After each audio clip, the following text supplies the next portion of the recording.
What's going on, everybody? Welcome into Blazers Uprise Live, powered by BetUS. Today, we actually have something to talk about in terms of a rumor or a report or whatever you want to call it.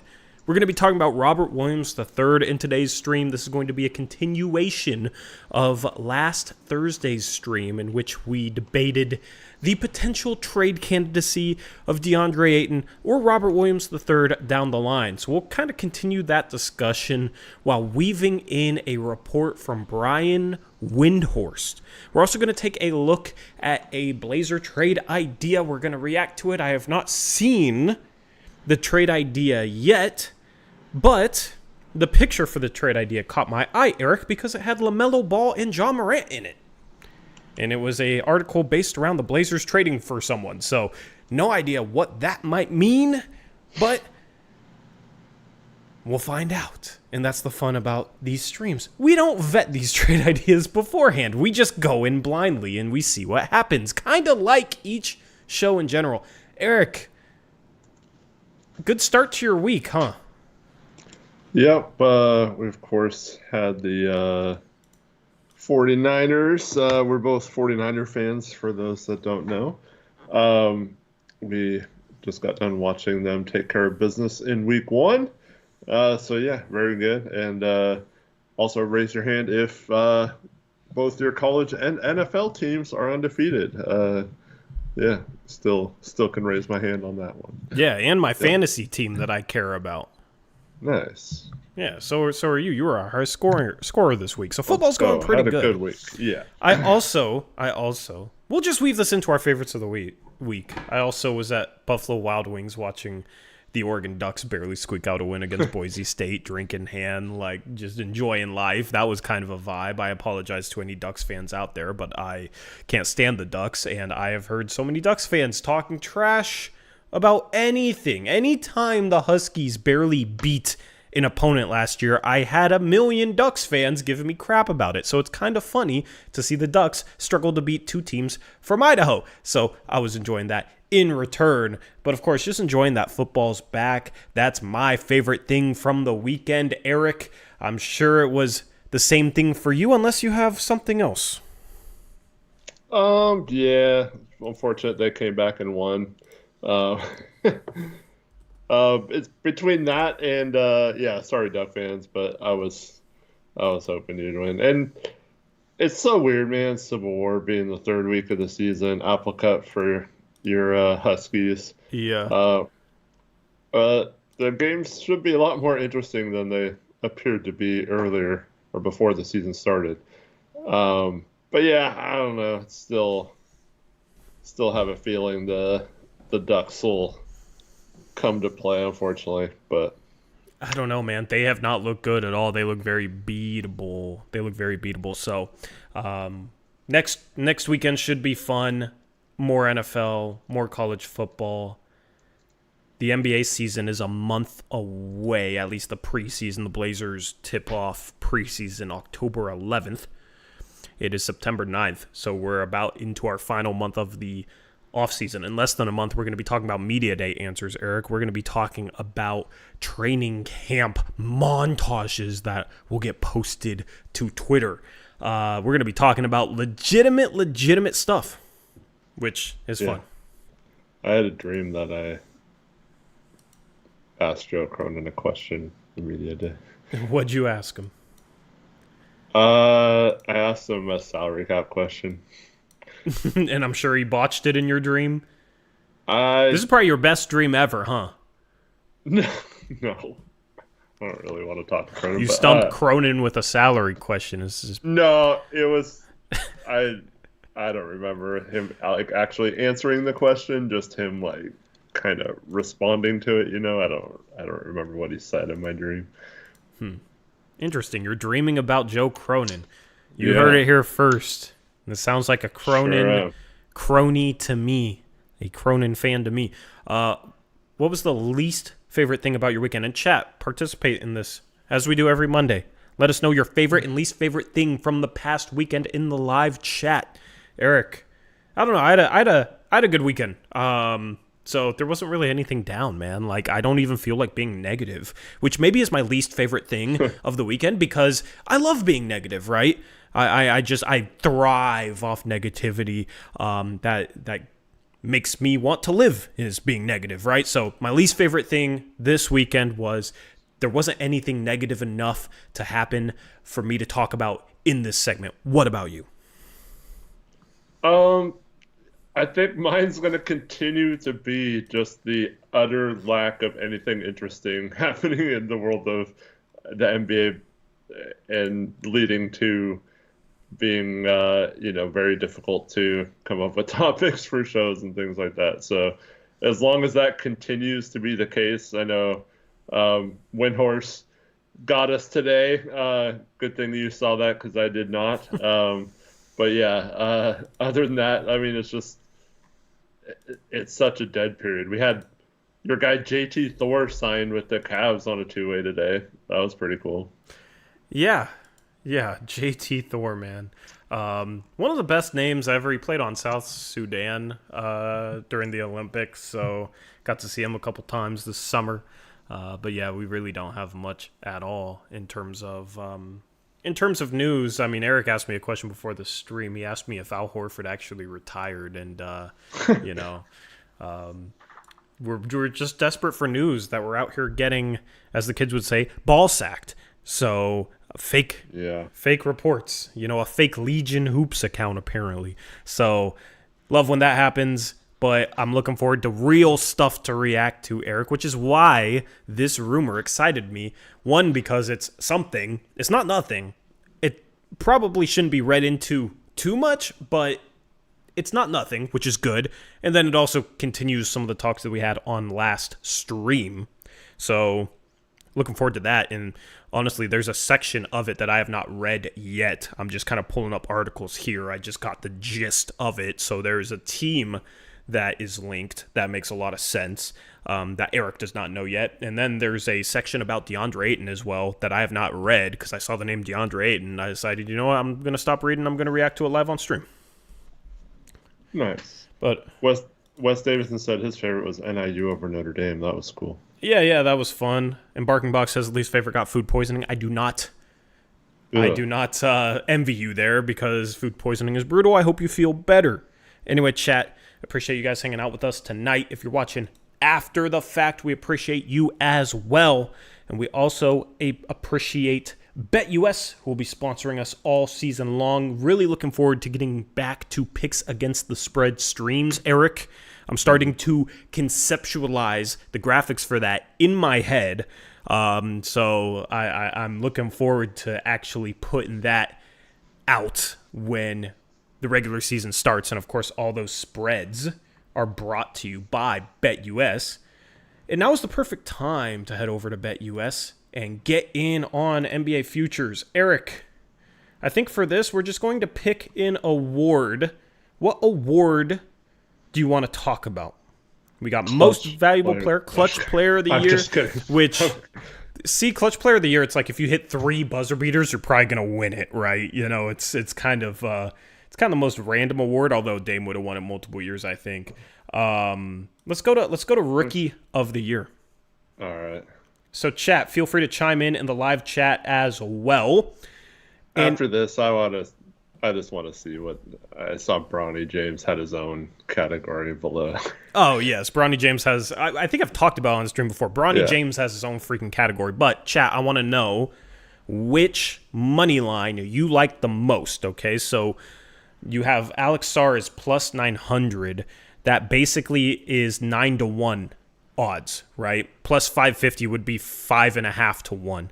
So the lower the number here, the more that player is favored to win Rookie of the Year. So we're not just predicting Rookie of the Year. We're also, predicting what we think is the best money line here. It might be somebody that's plus 2,000 simply because, let's say Cody Williams. If you're a Cody Williams fan, which there's a lot of Cody Williams fans out there, plus 2,000, He'll definitely get playing time for Utah. That could be pretty good odds at 20-1 because I do think he has an outside shot if he can play enough minutes. And this rookie class is just not that strong. So, Eric, the favorites, Reed Sheppard and Zach Edey at plus 550. Do you agree with either one of those guys being the favorite for Rookie of the Year? I think the favorite should be Castle, just because I think he's going to get more of a chance to be. I really like Reed Sheppard a lot on Houston. I just don't know. I don't think he's going to start right away, so I don't know how much he's going to play. And then Edey is just tough to know how he'll hold up during a whole NBA season. So I don't like either of those guys at those odds. Yeah, 100% agree. Donovan Clingan is plus 1,800, same as Ron Holland. I don't like Clingan. Maybe if he was starting, because he could be a true game changer defensively day one, but with Ayton in front of him, which we'll talk about in a second, not great odds. But I think Castle should be the favorite here. I think Wemby is going to be a really easy pick and roll partner for him. I think it's going to be hard for Pop to take him off the floor just because of what he can do on both sides of the ball. So plus 900 odds for Stephon Castle. I like that money line as well. Yeah, and Connect, I think, has a chance of doing something, but he's got the unfortunate Laker bump to where his odds aren't as good as 17th pick or whatever pick he was would normally be. So plus 1,000 isn't the greatest odds for like a long shot like that normally, but I do think he's going to get that Laker bump a little bit. And they have a need for his skill set too. So. Mm-hmm.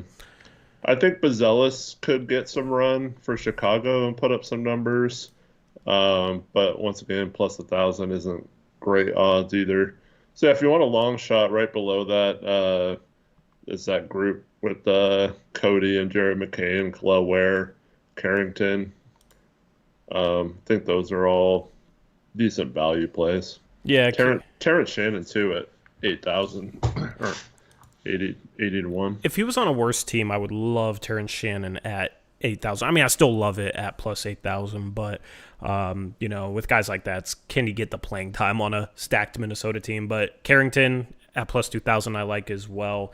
But if I had to place anything on any of these lines, it would be Stephon Castle plus 900. I've been a Castle fan for a while now. And if you guys want to get in on any of these money lines over at BetUS, make sure to use promo code YouTube150 to get a 150% bonus on your first deposit. Then you can get 125% bonus on your next two deposits up to $2,000. So it's an even better deal than we're used to if you go to BetUS and use promo code YouTube150. Shout out to them for sponsoring this edition of Blazers Uprise Live. Now, Eric, let's get into the juicy stuff.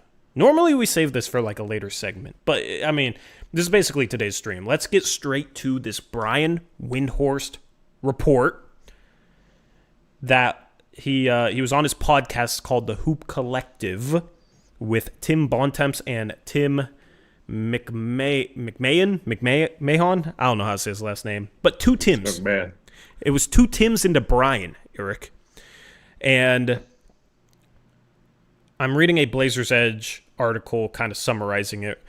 And the article says, even with Williams' injury history, Windhorst said he holds value on the market because of his relatively cheap contract and defensive impact. And then there's a quote that says, I don't think DeAndre Ayton's very tradable.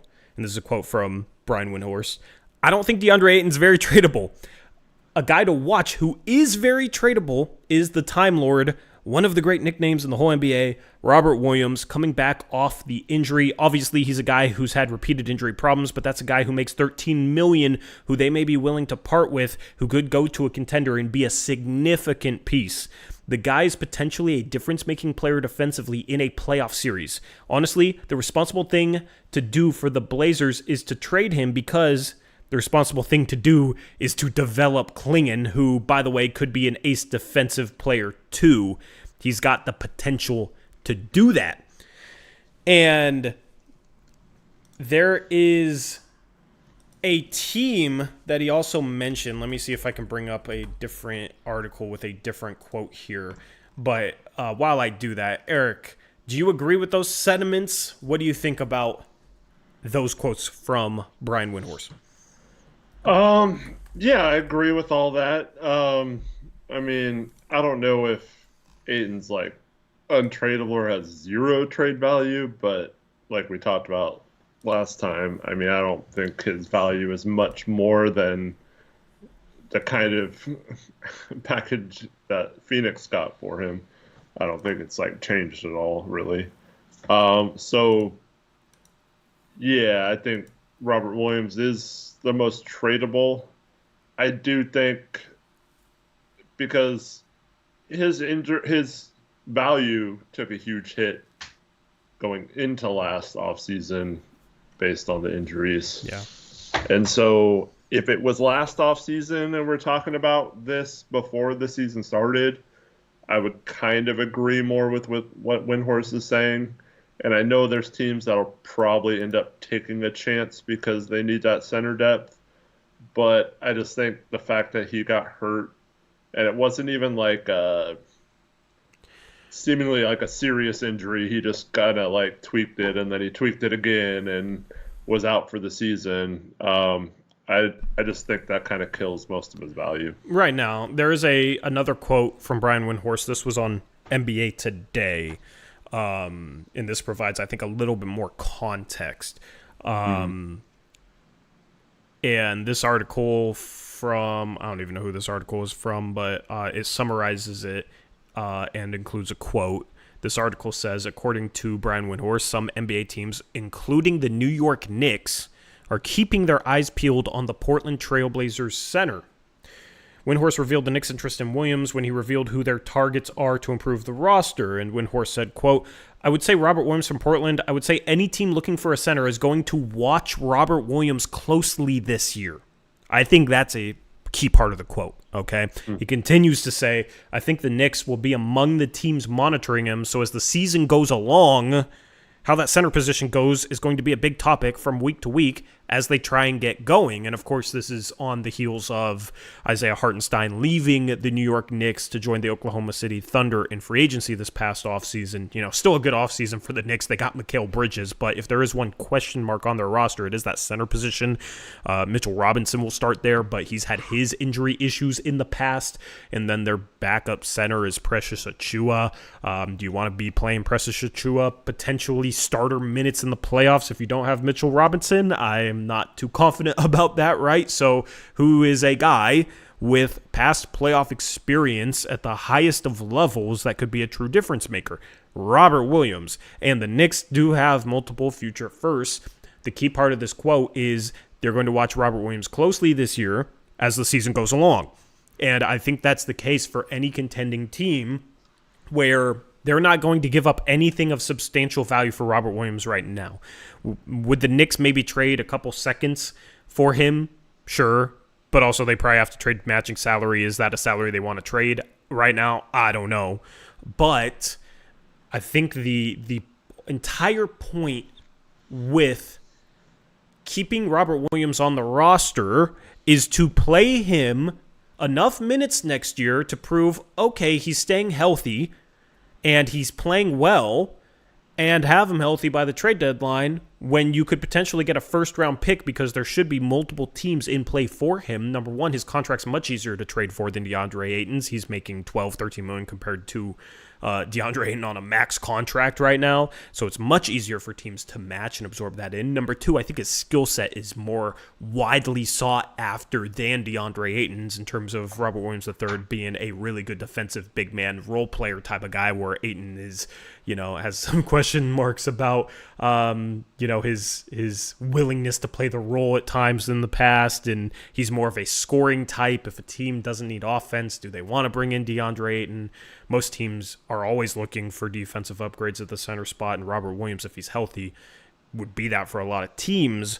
And we had this conversation last stream where we talked about should the Blazers trade Robert Williams III or DeAndre Ayton right now, and I said I think it's more likely for Robert Williams to fetch a future first than DeAndre Ayton at some point over the next 2 years, which is how long DeAndre Ayton's contract is for. Robert Williams has a player option. If he gets hurt again, he's going to pick it up, right? But, if he doesn't get hurt, the Blazers are going to trade him for something in the next year.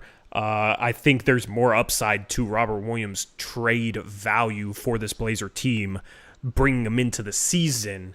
And this just all but confirms it for me, Eric.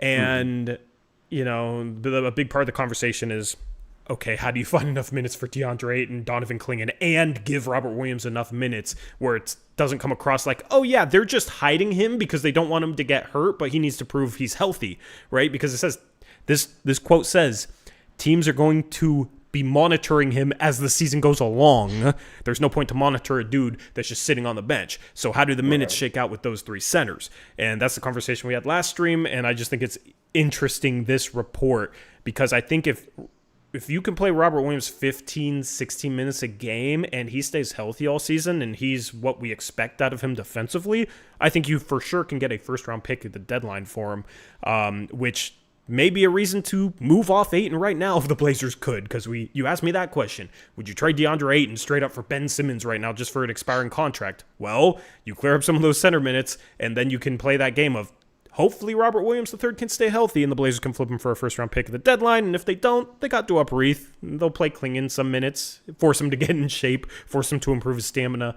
So I just think this was a really interesting report. Yeah. Just looking at the Knicks, though, I don't know how they get there. Unless they trade Mitchell Robinson. First of all, would you take Mitchell Robinson for Robert Williams straight up? Straight up? I mean, what's the point? Yeah. Doesn't really do anything for the Blazers. Doesn't really solve anything, doesn't really do anything.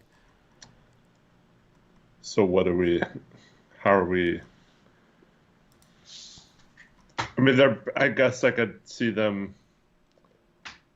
Maybe if Mitchell Robinson gets hurt, or they just trade an injured player for an injured player. Yeah, I mean, they can still aggregate salary. If you look at would they potentially want to part with? You got Precious, right? Mm-hmm. But does he have an implied? Or does he have a no trade clause because it was a qualifying offer? I don't know. So. But it would likely have to be Precious, Bates Diop, Sims that gets them to $10.6 million, and then you toss in, I don't know, Dottier would be an interesting flyer in a trade like that, right? That gets them to 12.4. So they are in the first apron, though. Yeah, they have to trade out basically the same amount that they're bringing back, because the second apron is when you can't aggregate. Correct? Yeah. I think so. It's just tough to see how they get there, Yeah, I mean, but that's a team that would be a candidate for a buyout guy, right? If they're in the second apron, it'd be basically impossible with the restrictions the second apron places upon them. But I do think they could piecemeal enough salary they'd be willing to trade in order to work their way to a Robert Williams. But then they'd have to sign a bunch of people. That might be tough to. You also have to look at it. I mean, they can always go out and sign somebody to replace Jericho Sims and Keita Bates Diop. Oh no, I'm saying if they match salary with 4 or 5 guys, then they have to add three more. But that's completely. I think that's completely fine. It's prorated money for guys that aren't going to play, and it's not like they push the second tax. They'd get a little closer to it, but according to Fanspo, they're $8.3 million over the tax. So, Robert Williams is making $12.4 million. So that package I explained adds up pretty much identically, right? And if it's, less, if it's 50,000 short, then instead of Dottier, you could take back Cameron Payne, right? They can piecemeal salary together on the backs of Precious Achiuwa. And maybe it's something where Julius Randle doesn't fit this team and it's a 3-team trade where Randle goes somewhere. That's always possible as well. I don't think Randall was a shoo-in to be on this roster at the end of the year because I don't really know how well he fits. Did you After see bringing the in Mikal. Instagram thing with Julius Randle? No. He was getting all pissed off because he was at some store. He took a picture of their jerseys they were selling, and it was like a bunch of Brunson, Mikal, DiVincenzo, forgot who else is on there, and he's like, really, this is how I'm treated in New York or something like that. Like, Yeah, dude, exactly. come on. I don't know if he's a culture fit, an on-court fit. Like their team culture is like they got all these dudes from Villanova that are super close, right? Is Julius Randle a little bit of an outcast on that team? I mean, if he's doing stuff like that, you might end up being one. So, like, I think there would be a couple different ways that they could make a play for Robert Williams. And if Robert Williams is able to play and stay healthy, you're just asking for a first-round pick. At the very least, you're asking for Pacome Dadier and seconds, right? Maybe you can get back a first and Dadier, and that's really intriguing to me. I like Dadier coming out of this past draft. So you get a guy that was taken at the end of the first round and another first-round pick for Robert Williams. I mean, that's basically kind of a pipe dream considering he basically has no value right now, but I do think it's possible to play his way there. And I'd rather give Robert Williams minutes this year and hope he can stay healthy than play DeAndre Ayton 32 minutes a game, which is what Chauncey's going to do. Mm-hmm. Yep, I agree. I think if you get a first for him, you take whatever player or players that team is willing to give back. And I don't think you argue about it. You just accept it and run. Even if it's a heavily protected first. But yeah, I think I'm going to ask a chat poll, okay? And then I'll let you make your next point. Chat, if you had to dump one center for nothing right now, which one would you dump between DeAndre Ayton and Robert Williams, right? So which one would you dump right now? The other one would be the one you keep and hope that you could actually get some legitimate return in a trade at this next year's deadline or next offseason. Should I word it, which one would you want to keep? I'll word it that way. If you had to pick one center to keep going into the season, which would it be? All right. Which center would you keep going into the season for the Portland Trailblazers if you only had to choose one? Anyway, Eric, what were you going to say? I'd like to answer this question. I am going to pick Robert Williams because despite him being the easier player to trade right now,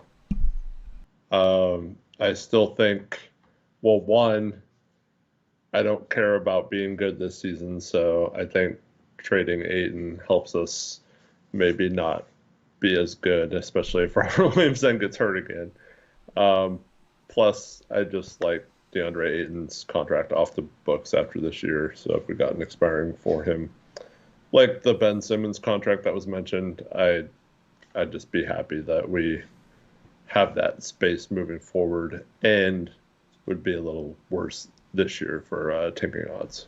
Yeah, and if Clingan proves that he can handle 25 minutes a game in a starting role, you can maybe get him starting reps at some point this season. You can give him those 25 minutes. With Ayton, that's not going to happen. He's going to play 30 to 32 minutes unless they set him with a phantom injury. But, I think Clingan could be good enough defensively and that he could play 4 6-minute spurts a game and play 24 minutes, right? And the only way he plays 24 minutes with a healthy DeAndre Ayton is if they're playing next to each other. And I do not like that. I think that would be very clunky. I think that would be bad offensively, especially for the guards as they try and develop. So I 1,000% would rather keep Robert Williams going into the season with the hope that they can get something back for him in the future, because I don't have that same hope with DeAndre Ayton. Chat disagrees with us, which is interesting. Normally, chat doesn't disagree with us this heavily. 73% of 33 votes say DeAndre Ayton. For those of you that picked DeAndre Ayton, why did you pick DeAndre Ayton? I wanna see the thought process in the chat. I want to know why. So let us know why. We'll respond to some of them, and we'll kind of continue this conversation. Landing spots. So we talked about New York. What are some other good landing spots for him, Eric? Well, I mean, once again, I think they're going to have trouble having that exact contract. And this actually ties back into my dream, because I specifically was curious about the new climate of the CBA, where it seems like the mid-range contract in a few years is going to be basically, there's going to be a few MLEs and that's it. There's probably not going to be a ton of players in that 10 to 15 million range. I just think a lot of teams are going to have trouble matching if they don't have those kind of salaries to trade out. But I think New Orleans is a team that could possibly need some center depth very early in the season. Yep, correct. I think, New Orleans is desperate for a center. I could even see if Wendell Carter Jr. gets hurt again, maybe Orlando has some interest. Wendell Carter Jr. has been kind of like off and on hurt throughout his career. And it seemed like Orlando fell a little bit out of love with him last year. I know they have Wagner. I know they have Batadze, but I could see them viewing Robert Williams III as a guy that could play next to like a Mo Wagner, because Mo Wagner can shoot, right? So, but referencing some comments in chat, where was it? Somebody mentioned or Wes Davis says, worried about Williams' injury history.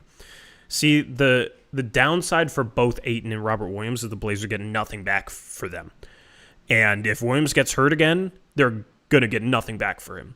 The thing is, the status quo for Ayton when he's healthy, in my opinion, is the Blazers aren't going to get anything of value back for him. So for me, why I'd rather hang on to Robert Williams during the season is he has the upside of potentially being able to trade him for something legitimate to help the rebuild. And I think that's a little bit more likely than DeAndre Ayton being able to trade him for the same package in the next couple of years. So that's the calculation. It's not really like, oh man, Robert Williams gets hurt a lot, so I'd rather keep Ayton. At the end of the day, neither one of these guys are a part of the future. So it's really about what is the upside of what you could trade them for down the line, in my opinion, because the downside is what it is. Both these guys have pretty much, in my opinion, no trade value right now in terms of like first-round picks or good young players. Unfortunately, I wish they both did, but I don't think that's the case. Taylor Packer says, actually voted Rob, but a potential reason to keep Ayton could be what if Clingan is a bust? DeAndre Ayton could fill in as your long-term center. He certainly has a better chance at that than Rob. If Clingan's a bust, you find your future starting center in the next couple of drafts, or you trade for him down the line. DeAndre Ayton, I do not like as a starting center on this team moving forward. I just, the problem I have with Ayton is I think his defense is overrated. I think his rebounding is mediocre. It's not like he's some phenomenal passer. It's not like he's some shooter, right? He doesn't get to the free throw line, so he's not that efficient for a center. He's just mid-range shots, and that's about it. Like, he doesn't do little things well. I want a better defensive big. I want a big that can pass a little bit better. I want a big that will play off of our guards in terms of being a good lob threat, being able to hopefully hit a little push shot from 10 to 15 feet, whatever. I just don't like Ayton as that guy. So even if Clingan's a bust, I just would rather have somebody in the next draft or two, or you get down the line and you have the Celtics unprotected pick or Milwaukee's unprotected pick, right? Maybe you trade Jeremy Grant for a Lakers unprotected pick. You can always try and trade for that guy that's the right fit once you know what you have. The problem is the Blazers don't know what they have in pretty much anybody on their roster. So, like, is DeAndre Ayton going to fit next to the guards that the Blazers keep. They don't know what guards they're going to keep long term, right? They don't know what Scoot Henderson's going to be long term. So who knows what the perfect type of big man is for him. I think it's a little bit easier to try and draft that guy and try and develop a young player who's still moldable, whereas Ayton is what he's going to be. And or you can trade for that perfect type of center down the line.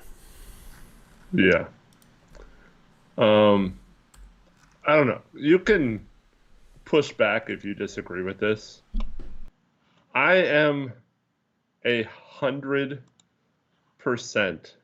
confident that Donovan Clingan is going to, at the very minimum, be an okay enough backup center. So, like,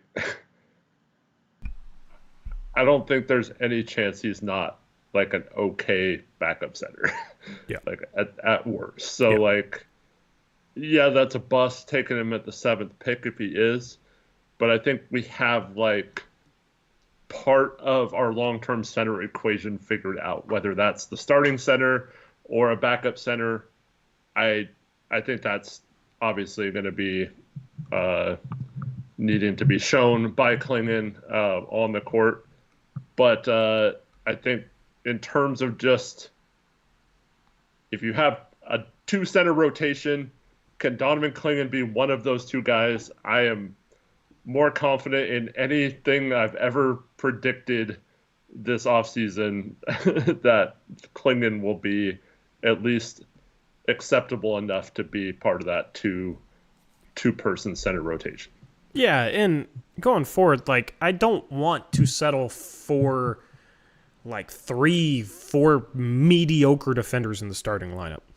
I feel like the most likely outcome for Scoot, for Sharp, and for Simons defensively is that they're mediocre at best, right? I would love for Scoot to develop into a two-way lockdown guy. I don't think that's likely. I don't think that's likely for Sharp either. I think it's, especially if they're carrying a big offensive load, because it's tough to expend that level of energy if you're carrying a big offensive load.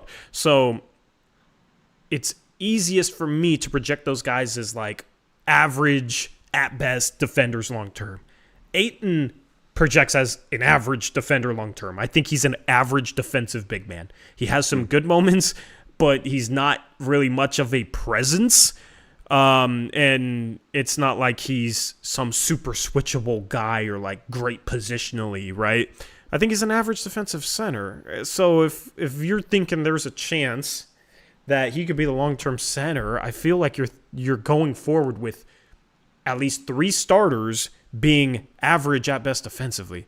And I'd rather, even if Clingan is rough offensively, that's why you have good young guards that can draw the big man, dump it off to Clingan, he can dunk, right? You don't need to run offense through him, right? He just needs to be a play finisher, because if he can change the dynamic on the defensive end, which he certainly has the potential to do, I think that is much more impactful than what DeAndre Ayton would be for a team that is led by 2 guards.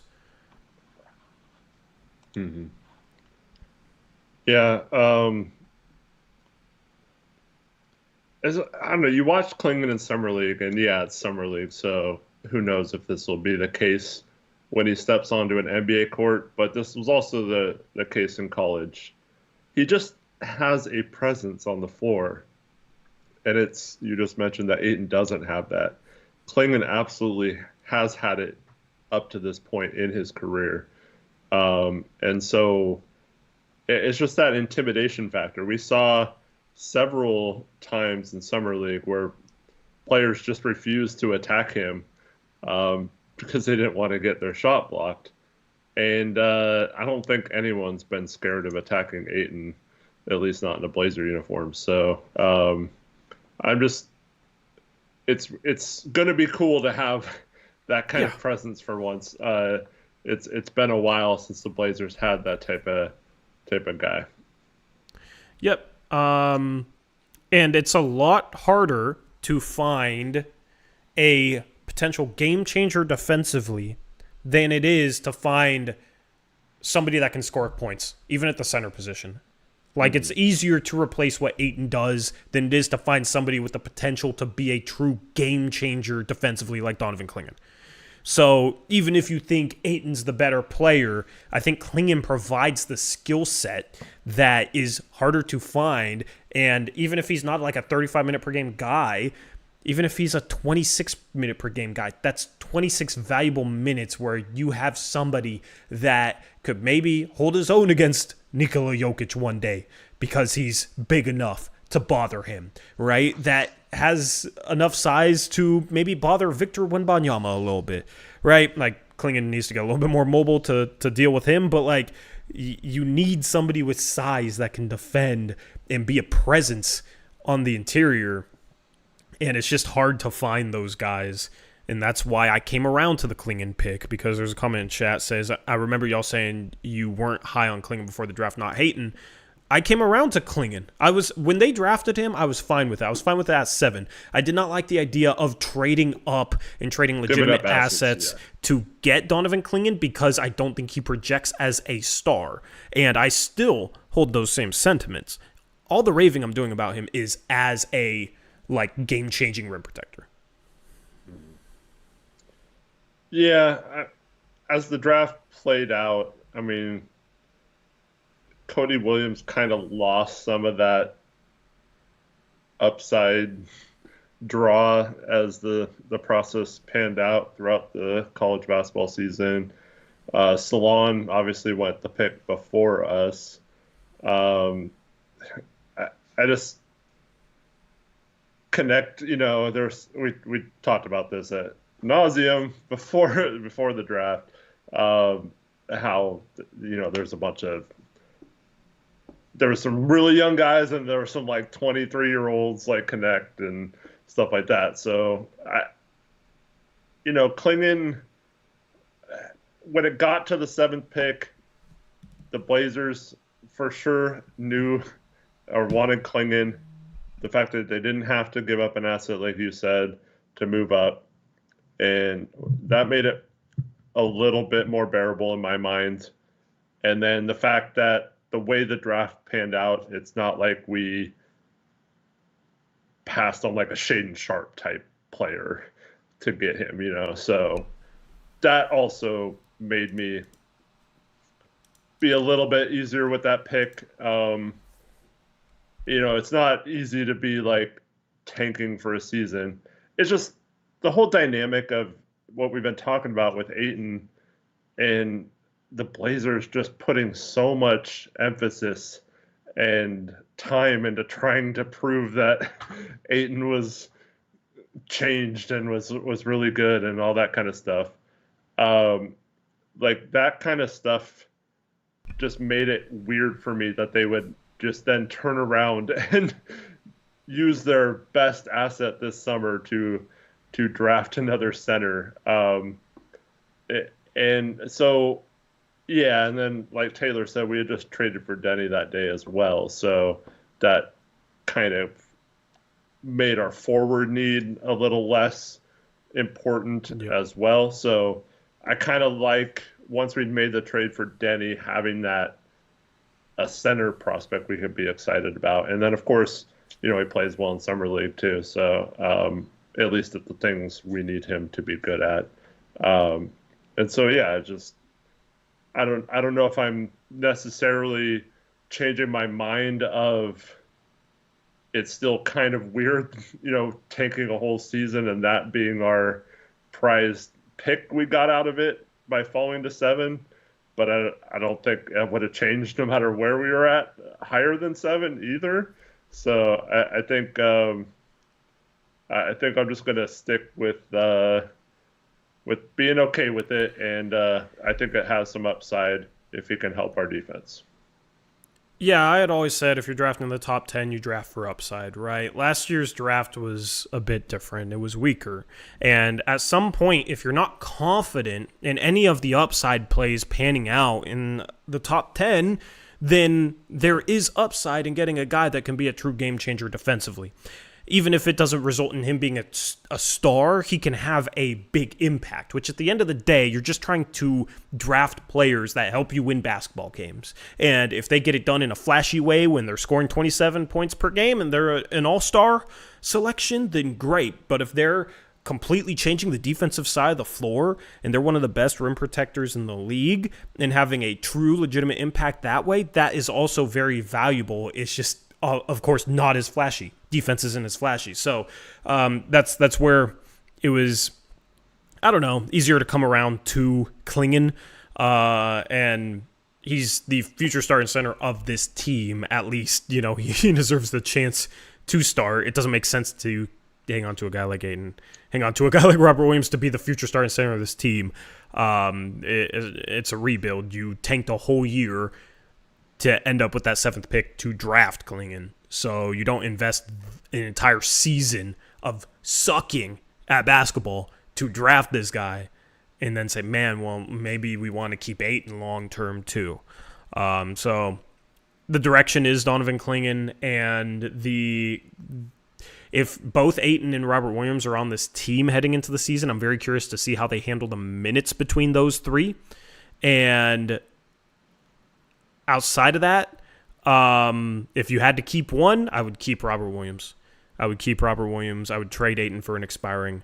And there's really not much more to it outside of I have more confidence that Robert Williams could eventually fetch a first-round pick, even if that likelihood isn't high because he can't stay healthy. He has more value at the deadline if he's healthy than Ayton does. Yeah, and like I mentioned earlier, if he's not healthy and we traded Ayton, then not only does that give Clingan more of a runway to show what he can do, but it also makes it so we're playing Uprise and we're probably as bad as we were last year, and that's fine, I think, this season. Yeah, there's the benefit of additional opportunity and being bad. You know, we talk about opportunity cost. That opportunity cost is in our favor, in my opinion, for the reasons you said. Anyway, interesting to hear a report from Windhorst today. We'll see if we get any reports as we get closer to training camp. But as we have done recently, the final topic for this stream, we're going to react to a trade idea that we have not seen yet, Eric. And this one, as I teased in the intro to the show, is extremely interesting because the title is Trailblazers should go all in on trade for young, injury-prone all-star. And in the picture, it's Ja Morant and Lamelo Ball. So if you put 2 and 2 together, you can maybe tell who this trade is going to be for. And the subtitle is, must we play the waiting game with some of Portland's young recent lottery picks? Which is something. Okay, so the trade, let's see what it is. Yeah,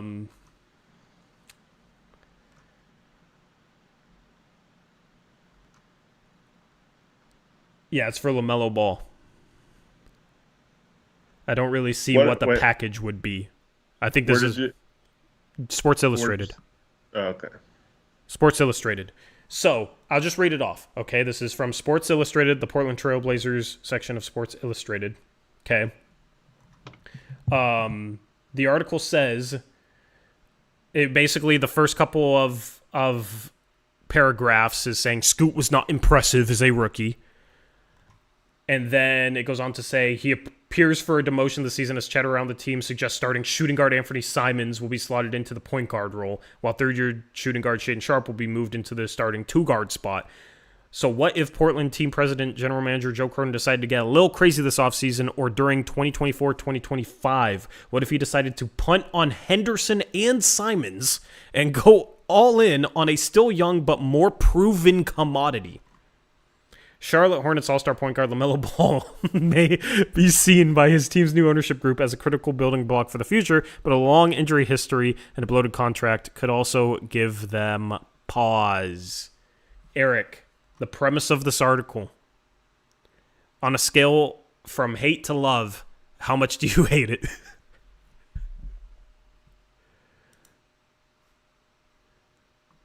You're muted.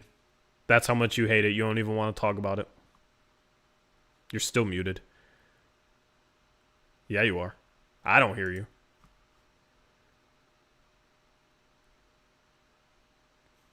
Eric, you muted Skype. There you go. Something happened on Skype. I don't even have Skype open. Anyway. I closed Skype down. I don't even touch it once we start. I didn't know that. That's weird. So I saw you face palming though. I get the idea they're trying to but yeah, for one, I'm not giving up a bunch of assets to get an injury-prone player who can't stay healthy. And doesn't play. He's maybe a worse defender than Anthony Simons. Yeah. He's awful defensively. I mean, you could make the argument that when healthy, he's had that Hornets team that's been relatively bad, around a 500 record when he's been playing, just slightly under 500, I believe. So, I understand he's done a lot with kind of bad talent, but, I mean, that contract combined with his health situation the last couple of years. And then, on top of that, I had not heard from this guy for a while, but I heard an interview with LeVar Ball the other day. Did you see this, Tori? No, I purposely ignore anything regarding LeVar Ball. LeVar Ball said that in the next couple of years, all three of his boys. So that means LiAngelo, too, somehow is going to go to this team as well. He said be on the same team. All three of them were going to team up in the next couple of years, and that this team should just trade for them all now. And that team is the Los Angeles Clippers. The Clippers, huh? He wants them in LA with Steve Ballmer. He said Steve Ballmer was his guy or something. I don't know. And they both have Ball in their name or something. He was like, I'm Ball and he's Ball more, but anyway, yeah. So he said that Lonzo's going to come back from his injury. He's going to sign with the Clippers when he's a free agent after his contract's up, and then they're also going to sign LiAngelo for some reason. I don't know why. And then they're going to trade for Lamelo, and then they're going to win a championship in LA all together at the new arena and all that kind of stuff. I mean, that's just ridiculous. But if that's the mindset, I'm just staying away from those guys. I wouldn't, if we got some assets for taking on Lonzo's contract or something in a trade, I wouldn't mind it. But in terms of Lamelo, I'm not touching that guy if I'm a rebuilding team. I mean, I am not basing this decision off of LeVar Ball, but at the end of the day, of course. There's three things Lamelo is lacking. One, being able to stay healthy. Two, and I mean, we've also seen Lonzo have his issues, right? So maybe it's something genetic. LeVar's genetics, he thinks his genetics are awesome, but both his sons have been very injury prone, unfortunately. Okay, so health is number one. Number two, defense. His defense is abysmal. Okay, which, if it's somebody like Damian Lillard, sure, fine. If it's a top 10 player, sure. But I don't think LaMelo will ever be a top 10 player. He's a borderline all-star, in my opinion. Number three, I don't know if I trust him as the guy in the locker room, as the leader of a team. Right? And I think that matters when you're talking about your best player. So just pouring assets into that makes no sense to me. And he's been on a similarly bad team. Efficiency-wise, scoring-wise, is pretty on par with Simons. He's averaging 8 assists a game. Simons averaged 5.5 last year. Statistically, they're not all that much different. LaMelo is definitely the better player. But if you're talking about, you're going to give up Scoot, no way. Not for LaMelo. It's just not the guy that I want to build around. And I think kind of the point of this whole rebuild, Eric, for me, and this is in reference to the DeAndre Ayton conversation we had, I want to build around the right players in terms of like attitudes, how hard they work, how hard they play, whether they bring it every day or not, how much you can rely upon them on and off the court, right? And like, I'm not trying to say LaMelo has, off-court problems, right? Like, I don't believe that. But he doesn't seem like the guy that you can count on to stay healthy. You can't count on him to bring it defensively. And I don't know if you can count on him to be the leader in the locker room of this team. So I don't want that type of guy. I want guys that will do the little things that it takes to win basketball games, care about doing the little things that it takes to play basketball games, whether it's the 12th man on the roster or the first man on the roster. And, you're not going to have perfect players. You're going to have guys with deficiencies. But at a baseline level, I just want guys that like compete, that compete on both sides of the floor. I ranted, with you regarding Scoot Henderson and some of his mental lapses in transition defensively last year, right? Like sometimes with Sharp, he just has games where he just doesn't seem like he's competing defensively. I have a problem with that, right? But I think it's even worse with LaMelo, and I just don't want to build around that guy. Mm-hmm. Yeah, with Scoot, there was some rumors that his camp was not happy that the Blazers kept the pick. They just didn't want to get involved with the whole Damian Lillard thing, or understandable, having to be the guy who replaces him and all the pressure and expectations, versus a team like New Orleans where he would have been seen as the chosen one, and so with LaMelo, first of all, with Scoot, I think as the season went on, I think all that stuff is gone now. I think he wants to be here. It seems like he is fine being in Portland. I mean, that could change. You never know. But, I don't think he is, the type of guy who's, just waiting to get out of here, LaMelo, I could absolutely see him being traded to Portland and not giving a crap about showing up or playing very hard until the contract's guaranteed, and then he just whether he requests a trade eventually or just waits till it's over and then goes and signs somewhere he wants to be. I don't if he leaves Charlotte, I think he wants to be in a big city or whatever. Yeah. And I wouldn't trust that he'd want to win here in Portland and do whatever it takes to win, like we saw with Dame for years, and what we're hoping that Scoot's going to be like. Yeah, because what was the thing with Dame? You could trust him to stay healthy. I know he had his core injury, but he played through it for 6 years, right? Is LaMelo going to do that, right? You could trust Dame to show up day in, day out to be healthy. You could trust him to lead in the locker room. You could trust him to play hard. He had his defensive deficiencies, but he would freaking, he gave it his all, man, offensively. A lot of the issues defensively, I think, is due to him being an undersized guard, but then also how much energy he had to expend offensively, right? But, you could count on him to lead your team, and that's the type of guy that I want leading this team. LaMelo is a number 2 if he's playing next to a Luka. Yeah, they probably could make the finals, right? Kyrie made the finals next to Luka. But what did they have? They had all these perfect role players that did all these specific things to make the team a well-rounded team around Luka and Kyrie, right? The Blazers, the best playoff run they had was when they had the best role players off the bench that did specific things well. Rodney Hood, Seth Curry, right? Zach Collins. Yeah. Enes Kanter was supposed to come off the bench. He's a guy that could get you a bucket, post up a little bit, and rebound the hell out of the ball, right? That's why he was able to start, and despite how bad he was defensively, he did specific things well, and you knew he was going to do it on a night-in, night-out basis.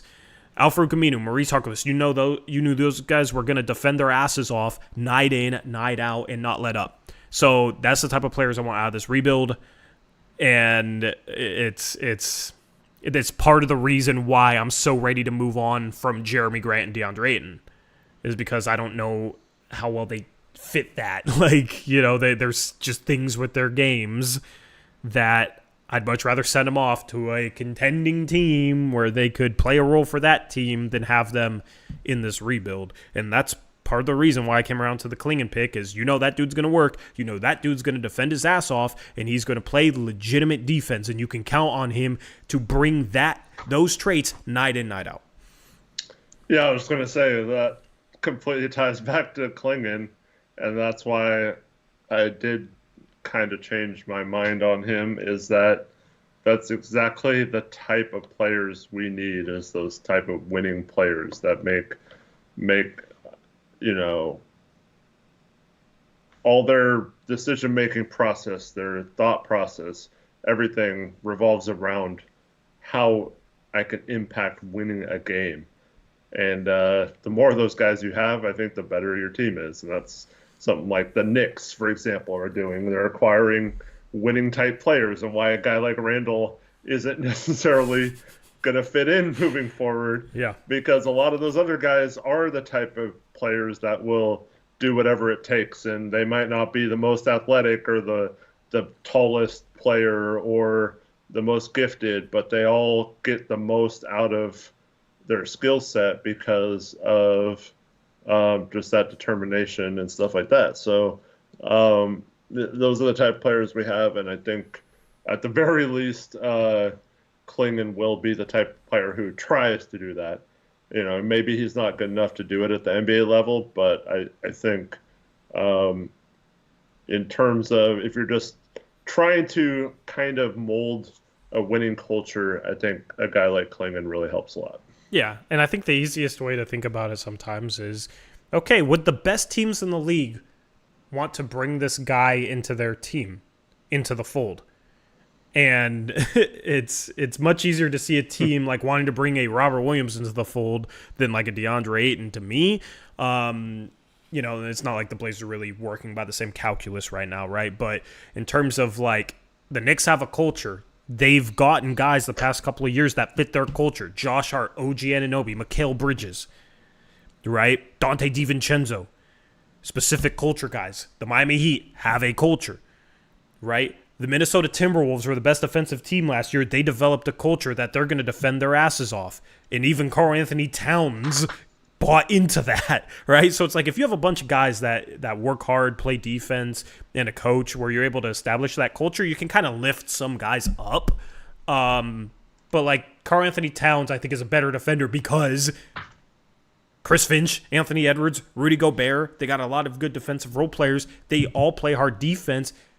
You almost got to play defense yourself, right? Like it's going to stand out if four guys on the court are busting their ass defensively and you're the one making mistakes. If you got a team full of guys that just make mistakes, what is it for you to make mistakes? Because that's par for the course with your team, and that's been par for the course with this Blazer team the past how many years? So that needs to change. And that's why I like in a guy like Clingan, you got to build some sort of culture here in Rip City, and you're going to have to find the right players to do that around. It's part of the reason why I would love to get Cooper Fleck, obviously because he's an elite talent, but he also fits that mold with that elite talent, right? So I just want them to be that gritty team that plays hard, that brings it every day, that works hard.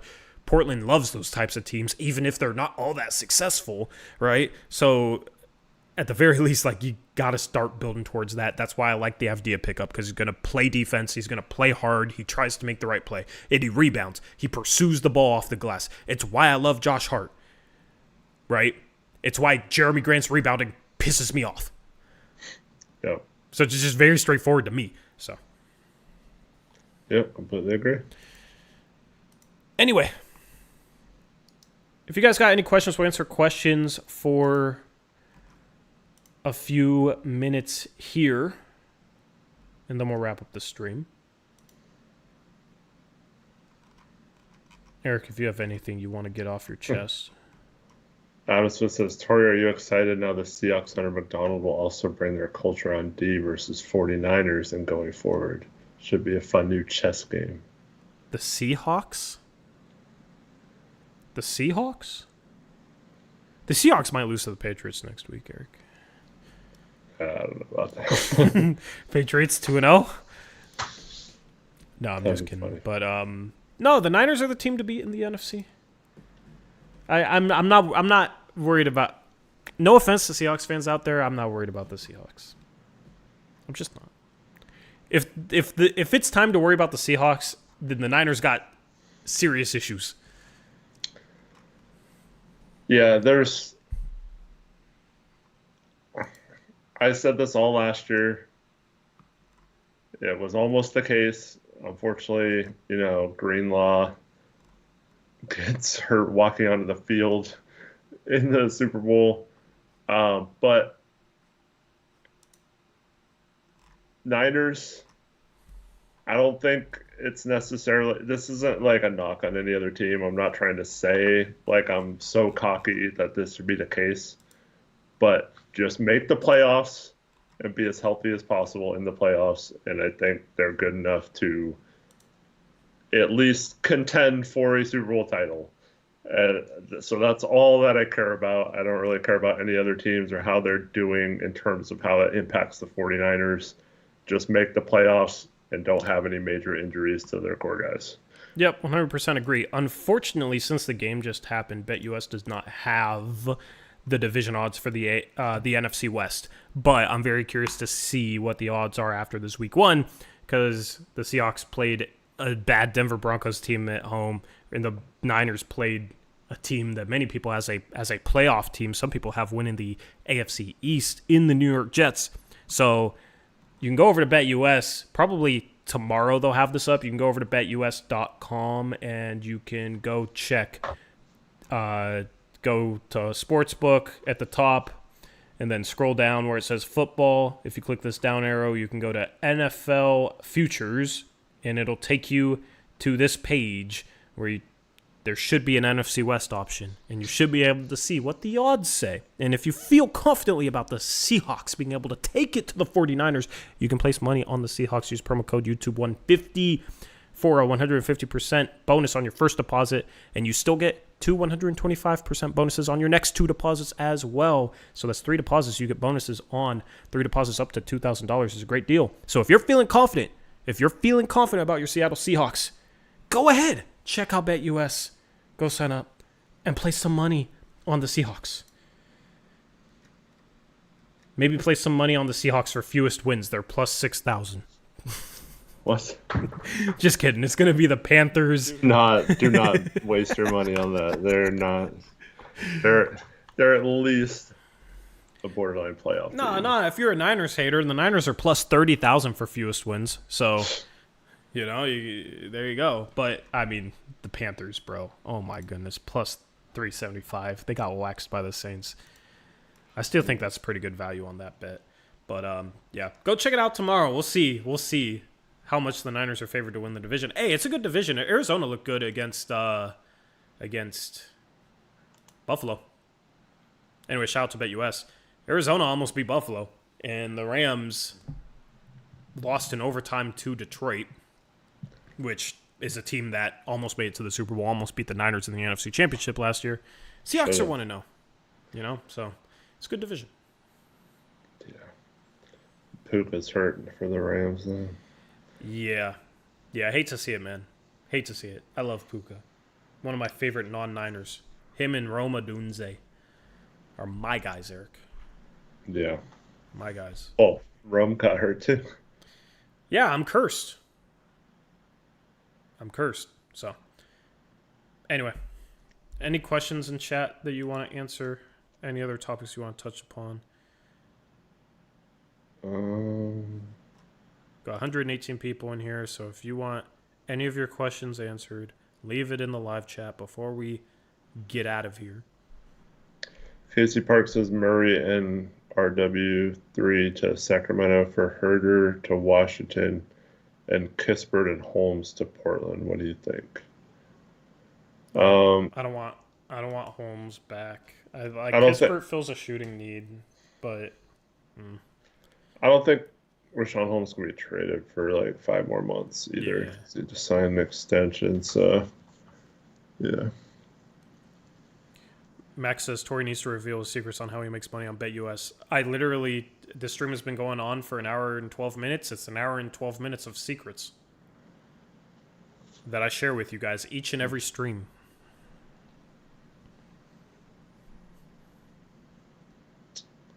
Have you talked about Lakers role players going down like flies? Yeah, Christian Wood got hurt today. Did someone else get hurt that I'm not aware of? I don't know. Oh, Vando. Yeah, that's right. Yeah. I mean, listen. Sounds like they need more front court help, Eric. Sounds like they could use really a Jeremy Grant trade. Yeah. Man, I just want the Blazers to trade someone. The Blazers got two problems right now. It's like the perimeter spots, having one too many guys that should start right now for this team in a rebuild. And then it's the center having three centers that they should be playing, and they're probably going to play two of them next to each other at times next season. That's the two problems going into next season. And trading Jeremy solves the first one. Trading Ayton or Robert Williams solves the second one.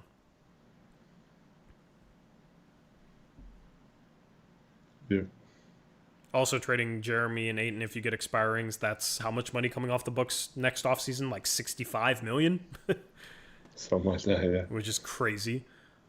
So, which of the three guards start? At this point, I feel like Scoot is going to come off the bench to start the season.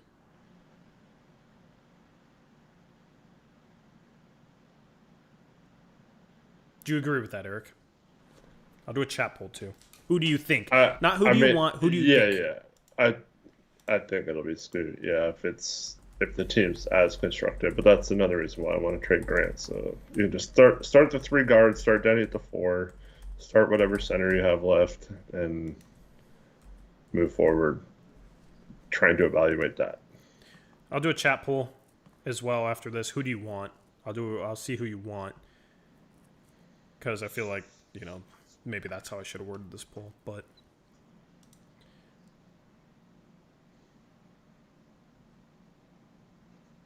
I mean, I think Sharp, if he's not like 100%, but I think he will be. So,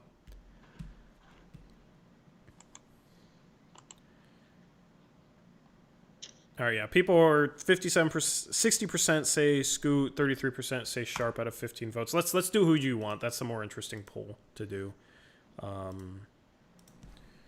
Who do you want to bring off the bench out of the three? Can they put Grant? No, out of the three guards. So if you have to bring one off the bench, if you have to bring one off the bench, Eric. Yeah. Still Scoot. I don't like it.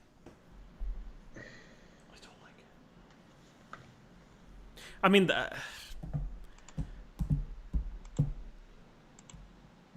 Scoot and Sharp are pretty much like tied for me in this poll. I'll just say that.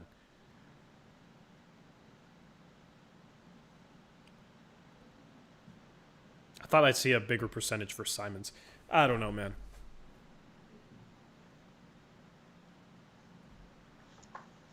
Yeah, I think what's the most likely scenario is they trade Grant around the deadline and then they start the three guards after. Mm-hmm. I think Anthony Simons will be here heading into next offseason. I think the only players that get traded in the next year, or at least until next offseason, are Jeremy Grant and Robert Williams III if he's healthy. Other than that, I feel like everybody else is here going into next offseason, including Matisse Thybulle.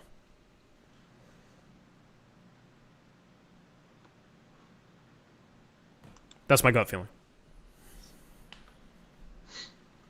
And we're going to go into next offseason like, why is Matisse Thybulle still on the team? You know?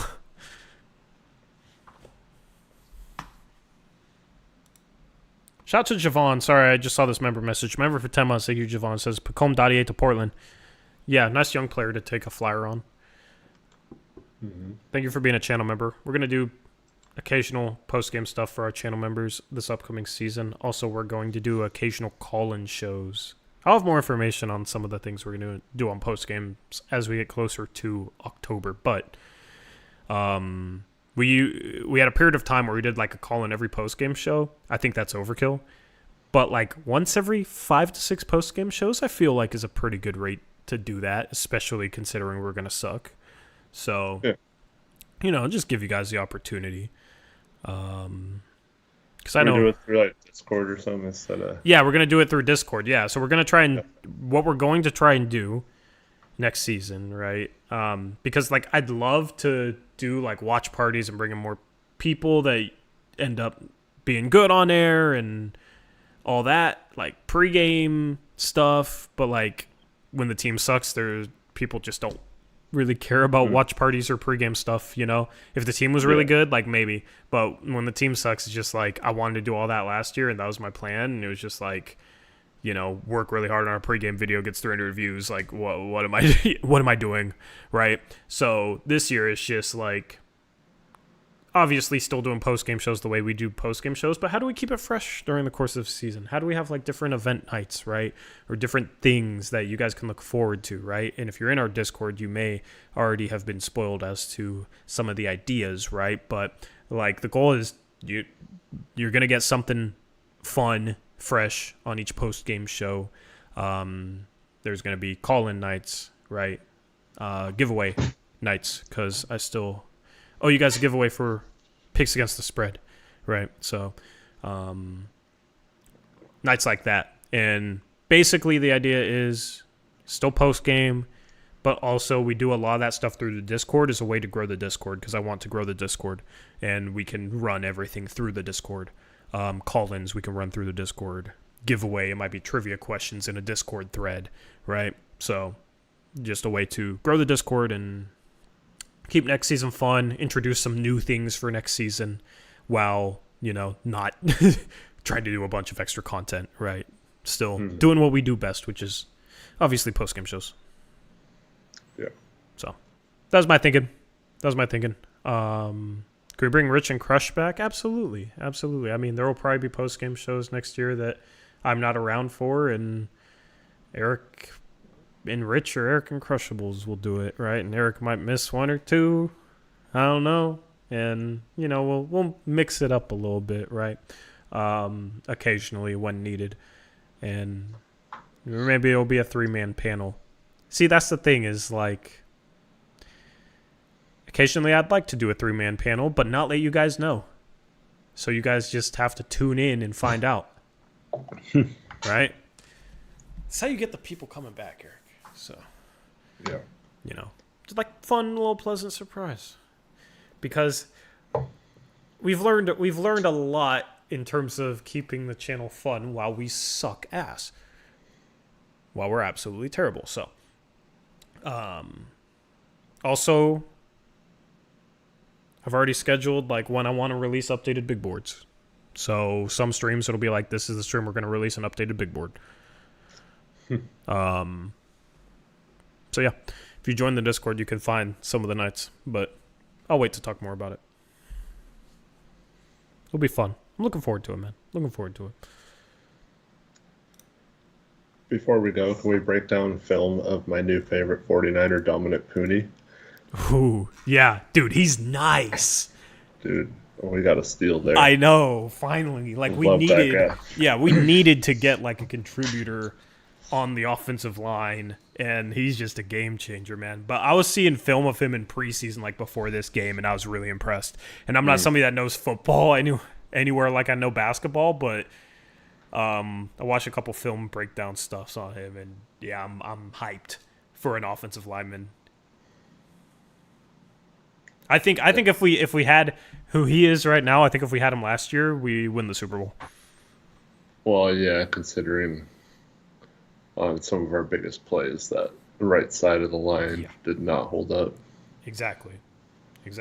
So, I don't know, man. This is our year. We said that last year and the year before, but this time, it's our year. and I'm excited. I'm excited. I'm glad football's back. Yeah, me too. Anyway, appreciate you guys hanging out with us. We'll be live again on Thursday. Of course, we'll stream if anything happens, but right now it's this week, the week after, the week after, the week after. So we basically got 5 more weeks of regularly scheduled streams, and then we get into preseason post games, which on preseason post games, we don't do Blazers Uprise Live Monday, Thursday. We just do preseason post game shows, which will start Friday, October 11th. So like that Thursday might not do a stream. So we still got like 4 weeks of this, right? Which we still got a couple streams that we need to do. A Would You Rather stream that we've done in the past that you guys liked. We'll take some inspiration from last year, but it's about that time, Eric. It's about that time. Like, football's already underway. That's when it sets in. Like, man, it's almost basketball season is when football starts.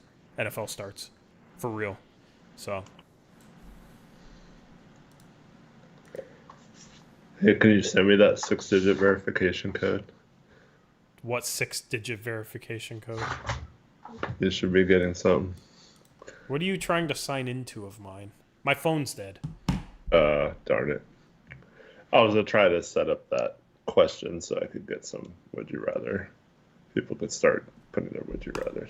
Yeah, while I'm thinking about it.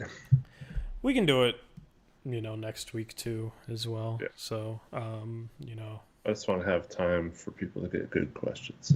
Yeah. I think you make the prompt before our stream Thursday, and then we remind people during our stream Thursday, go here and ask us a question, right? Okay. I think that's the best way to do it, to get good questions. Yeah. And get people to participate. But anyway, if you guys have any feedback for the channel, anything you want to see next year, let us know, because you guys are with us in September, so you guys are real ones, right?